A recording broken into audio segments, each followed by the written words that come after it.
말씀 욥기 6장입니다. 6장 1절에서부터 30절까지인데 좀 길지만 우리 같이 읽겠습니다. 1절 욥이 대답하여 이르되 나의 괴로움을 달아보며 나의 파멸을 저울 위에 모두 놓을 수 있다면 바다의 모래보다도 무거울 것이라. 그러므로 나의 말이 경솔하였구나. 젓는 자의 화살이 내게 박힘에 나의 영이 그 독을 마셨나니 하나님의 두려움이 나를 엄습하여 치는구나. 들나귀가 풀이 있으면 어찌 울겠으며 소가 꼴이 있으면 어찌 울겠느냐. 싱거운 것이 소금 없이 먹히겠느냐. 달게 알 흰자위가 맛이 있겠느냐.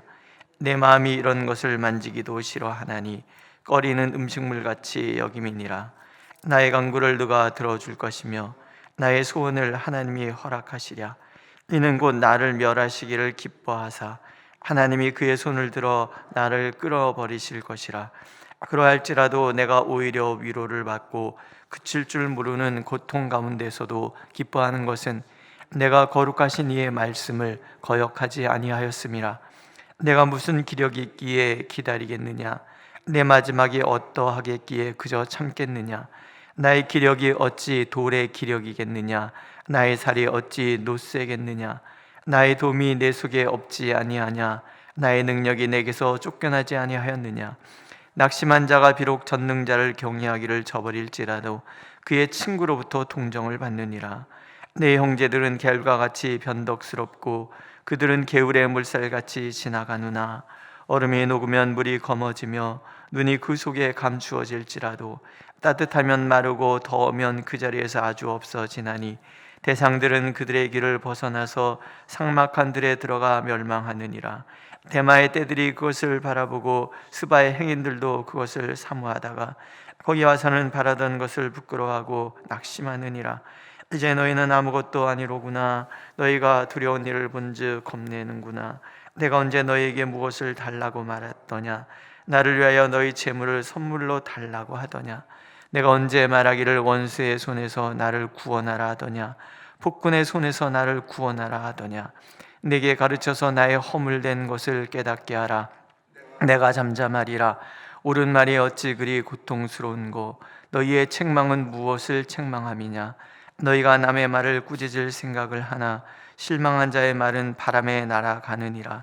너희는 고아를 제비 뽑으며 너희 친구를 팔아 넘기는구나. 이제 원하건대 너희는 내게로 얼굴을 돌리라. 내가 너희를 대면하여 결코 거짓말하지 아니하리라. 너희는 돌이켜 행악자가 되지 말라. 아직도 나의 의가 건재하니 돌아오라. 내 혀에 어찌 불의한 것이 있으랴. 내 미각이 어찌 속임을 분간하지 못하랴. 아멘. 우리가 읽은 대로 4장 5장 엘리바스의 말이 굉장히 모질게 욥의 마음을 아프게 한 것 같아요. 그러니까 오늘은 그 엘리바스의 이야기를 듣고 이제 상처받은 욥이 자기 이야기를 또 하는 거지요. 내가 가난하다가 그냥 가난했을 때 사람의 마음이랑 너무나 부유했다가 갑자기 망한 사람의 이 마음이 같을 수가 없잖아요. 지금 욥은 우리 식으로 얘기하면 쫄딱 망한 거예요. 쫄딱 망한 거예요. 모든 게 다 망했지요. 자녀들까지 다 죽었지요. 온 몸은 병들었지요. 이런 상태에 있는 사람의 마음의 상태를 우리가 겪어보지 않으면 사실 잘 모르는 거예요. 그렇죠? 근데 엘리바스가 그 욥이 친구들에게 그냥 자기의 그 아픔을 토로했는데 이게 도리어 엘리바스의 입술을 통해서 공격당하고 막 혼나는 거잖아요. 막 이런 말이 들리니까 욥이 더 힘든 거죠. 그러니까 공감하지 못하는 이에게 내 속마음을 있는 그대로 털어놓는 것이 얼마나 후회가 되는가. 친구 욥이 처음에 후회하는 거예요. 이런 얘기예요. 나의 괴로움을 달아보며 나의 파멸을 저물 위에 저울 위에 모두 놓을 수 있다면 바다의 모래보다도 무거울 것이라. 어찌하겠습니까? 그 괴로움의 무게를. 이걸 차라리 저울에 달아서 보여줄 수 있었으면 얼마나 좋았을까. 우리는 다 몰라요. 얼마나 아픔을, 또 사람마다 또 겪는 게 또 다르잖아요. 어떤 사람은 큰 아픔도 가볍게 견디는 사람도 있는 반면에 어떤 사람은 작은 아픔도 크게 받아들이는 사람도 있고, 사람마다 다 다르기 때문에 이 마음의 이 고민, 이 무거움, 슬픔, 이 괴로움을 이 달아서 정량화시켜서 보여주지 않는다면 우리는 다 할 수 없는 거예요. 그런데 그저 얘기를 했다고 이렇게 모진 말을, 너는 누가 네 기도 들어줄 거냐면 이런 말까지 들었으니까 얼마나 아프겠어요? 그러니까 이렇게, 그러므로 나의 말이 경솔하였구나, 괜히 말했다, 괜히 말했다, 차라리 말하지 말걸. 모두 공감하지 않아요. 그래서 상담할 때 꼭 이런 얘기를 해요. 하고 싶지 않은 얘기는, 후회할 말은 안 하셔도 돼요. 다 얘기 안 하셔도 돼요. 우리 자꾸 섣부른 상담가 상담을 한다 그러면 다 들으려고 자꾸 물어본단 말이에요. 근데 다 말하지 않아도 돼요. 이 얘기를 우리가 꼭 할 필요 있어요. 말하고 났는데 반응이 이러면 괜히 말했나. 그러니까 이 모든 것을 다 잃은 사람은 마음이 우울하거든요. 우울한 사람은 에너지가 없는 사람이에요. 그렇기 때문에 별말 아닌 것에도 굉장히 큰 상처를 받고 훅 무너지고 그러거든요. 왜냐하면 공감 못하는 이는요, 얼마나 힘들면 저리 말할까 이리 생각하지 않아요. 대뜸 옳고 그름부터 따지고 충고하려 들기 때문에 그래요. 욥이 말을 하죠. 옳은 말이 어찌 그리 고통스러운고. 엘리바스 얘기가 옳다는 거 알아요. 딱 인과응보에 대한 얘기를 딱 떼어놓고 그 부분만 딱 보면 얼마나 은혜스럽습니까? 기이한 일을 행하시는 하나님께서 놀랍게 너를 갚아주실 것이다. 이거 굉장히 희망적인 얘기잖아요. 옳은 얘기인데 공감하지 않으면서 이렇게 내뱉는 그 충고의 말들이 너무 고통스러운 거죠.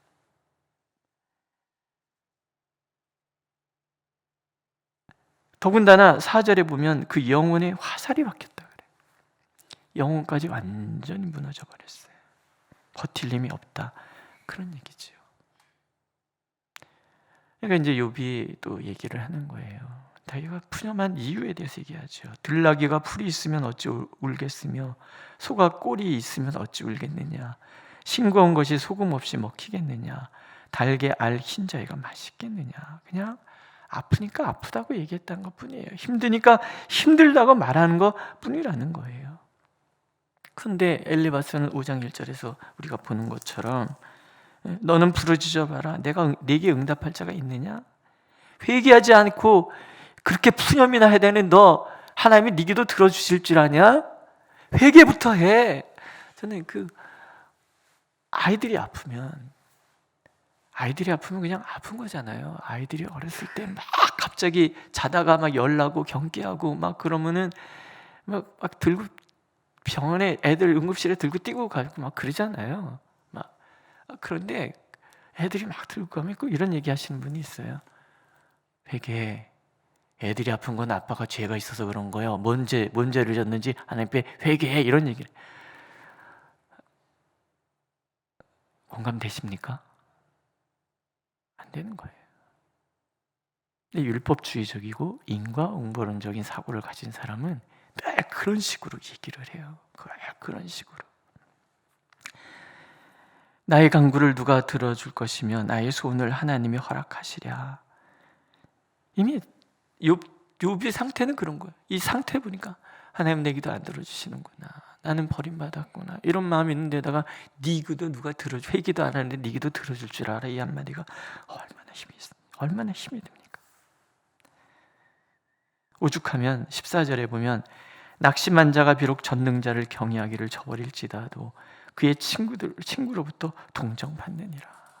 그래, 나 하나님을 경외하는 것에 떠났는지도 몰라, 내 불경스러운지도 몰라. 그러나 친구라면 그래도 동정해야 되는 거 아니야, 이런 얘기지요. 근데 친구들은 너무 변덕스러워요. 마치 건천처럼 비 오면 막 흠을 흘러가다가 갑자기 비 그치면 그냥 깨끗하게 말라버리는 그런 거. 그래서 사막을 지나가는 상인들이 저기 물 있나 보다 하고 정신없이 왔다가 그만 실망하고 가는 그런 것처럼, 정말 친한 친구라고 생각해서 속 얘기 털어놨는데 그냥 힘든 걸 힘든다고 얘기했는데 그렇게 막 공격적으로 얘기하는 그런 것들이 너무 힘든 거예요. 내가 언제 너에게 뭘 달라고 했더냐, 나를 위해 재물 달라더냐, 원수에게서 구해달라더냐. 너희는 고아를 제비 뽑으며 너희 친구를 팔아넘기는구나, 이런 얘기야. 이 고통 가운데 있는 사람, 어려움 당한 사람들은요, 사실 말하기가 굉장히, 자기 얘기하기가 그렇게 쉬운 거 아닙니다. 잠언에 보면 가난한 자는 친구가 없다 그래요. 가난한 사람이 있으면 저것도 뭐 달라 그러는 거 아니야, 사람들이 꺼리는 것도 있고요. 그리고 이 가난한 사람은 이 자격지심이라는 게 있잖아요. 그래서 내가 뭘 이렇게 얘기하면 내가 뭐 도와달라고 해서 얘기하는 거를 저렇게 들으면 어떡하지? 그러니까 말을 자꾸 닫아요. 닫다가 보니까 내 속마음 털어놓을 사람이 없는, 친구가 없는 거예요.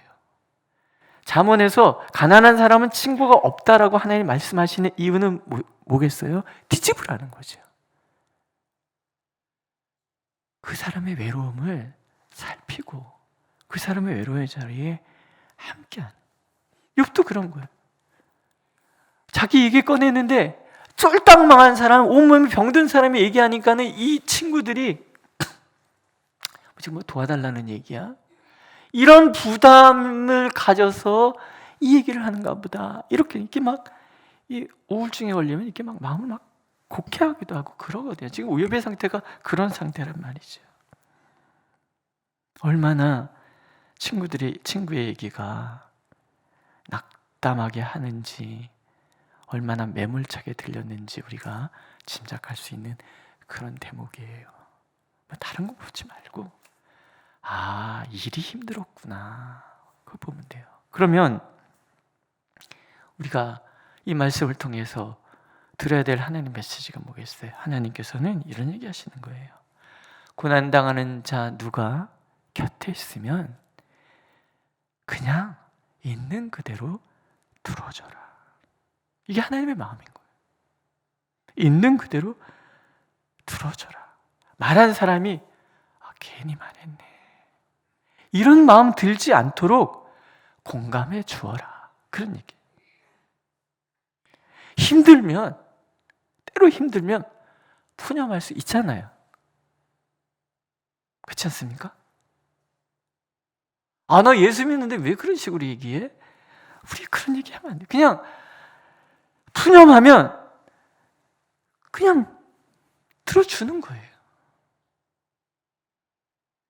푸념이라는 것은요, 답을 듣길 원해서 하는 말들이 아니에요. 그냥 나 힘들어요, 그 얘기인 거죠. 그냥 내 얘기 들어줄 사람이 필요했던 것뿐이다, 그런 거예요. 욥이 그런 거죠. 그래서 욥이 이런 얘기하죠. 28절에 보면 이제 원하건대 너희는 내게로 얼굴을 돌리라. 내가 너희를 대면하여 결코 거짓말하지 아니하리라. 너희는 돌이켜 행악자가 되지 말라. 아직도 나의 의가 건재하니 돌아오라. 내 혀에 어찌 불의한 것이 있으랴. 내 미각이 어찌 속임을 분간하지 못하랴. 돌리라, 돌아오라. 분간 못하지 않는다, 거짓말하지 않는다. 이 말은 그저 다른 거 필요 없고 그냥 들어주면 안 되니, 그냥 내 얘기 들어주면 안 되니, 그 얘기거든요. 그러므로 우리가 힘든 사람을 위해서 해줄 수 있는 일은요, 그 사람이 뭘 달라 그러는 것도 아니고요, 돈 빌려달라는 얘기도 아니고 구원해달라 그런 얘기 아니라는 거 우리가 먼저 알아야 되는 거죠. 그냥 들어주는 거예요. 있는 그대로 판단하지 말고 답을 주려고 하지도 말고 푸념하면 푸념하는 대로 그냥 불평하고 하고 있으면 그냥 불평 그대로 하나님을 원망한다 그러면 그래 나 같아도 하나님 원망하겠다 이 마음으로 그냥 들어주는 거죠. 언제 한번 제가 말씀드린 적 있어요. 그렇구나. 이 있는 그대로 그냥 용납해주는 이 말은 너무 좋은 말인 거예요. 그럴 수도 있지. 이 공감의 말은 사람에게 힘을 주는 거죠. 그럼 좀 어때? 이 적극적인 지지는요 절망에서 건져주는 말이에요.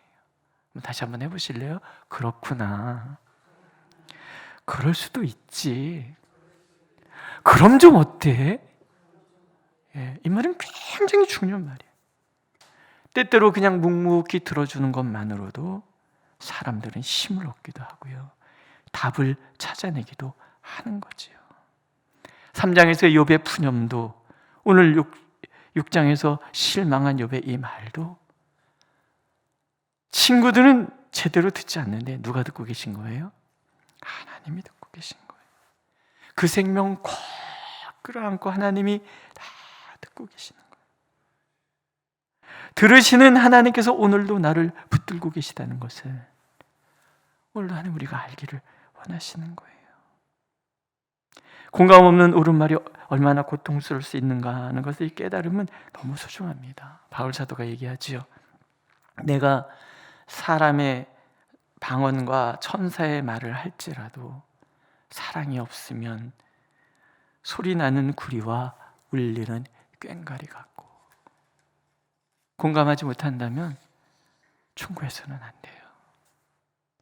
사랑하지 않는다면 말해서는 안 된다는 거죠. 욥의 친구들이 나중에 하나님께 책망받은 이유는 그들은 공감하지 못하면서 충고했고 알지 못하면서 정죄했기 때문에 그래요. 오늘도 그래서 하나님은 우리가 우리 신앙의 공동체 안에서 우리 형제 자매들 안에서 말하기보다는 먼저 있는 그대로 묵묵히 들어주는 그런 우리가 되기를 원하고 계십니다. 거기에 하나님이 임재하시고 거기에 놀라우신 은혜가 나타나는 거죠. 또 하나 우리는 6장을 통해서 이런 생각도 한번 해볼 수 있어요. 사람은 변덕스러운 존재예요. 일관성이 없는 거죠. 오늘은 세상에 없는 친구일지 몰라도 내일은 그 친구가 나에게 모진 말을 할 수 있는 그런 존재가 사람이라는 거죠. 목사는 안 그렇겠습니까? 그렇죠? 저 인간 저런 면이 있었어? 실망이야.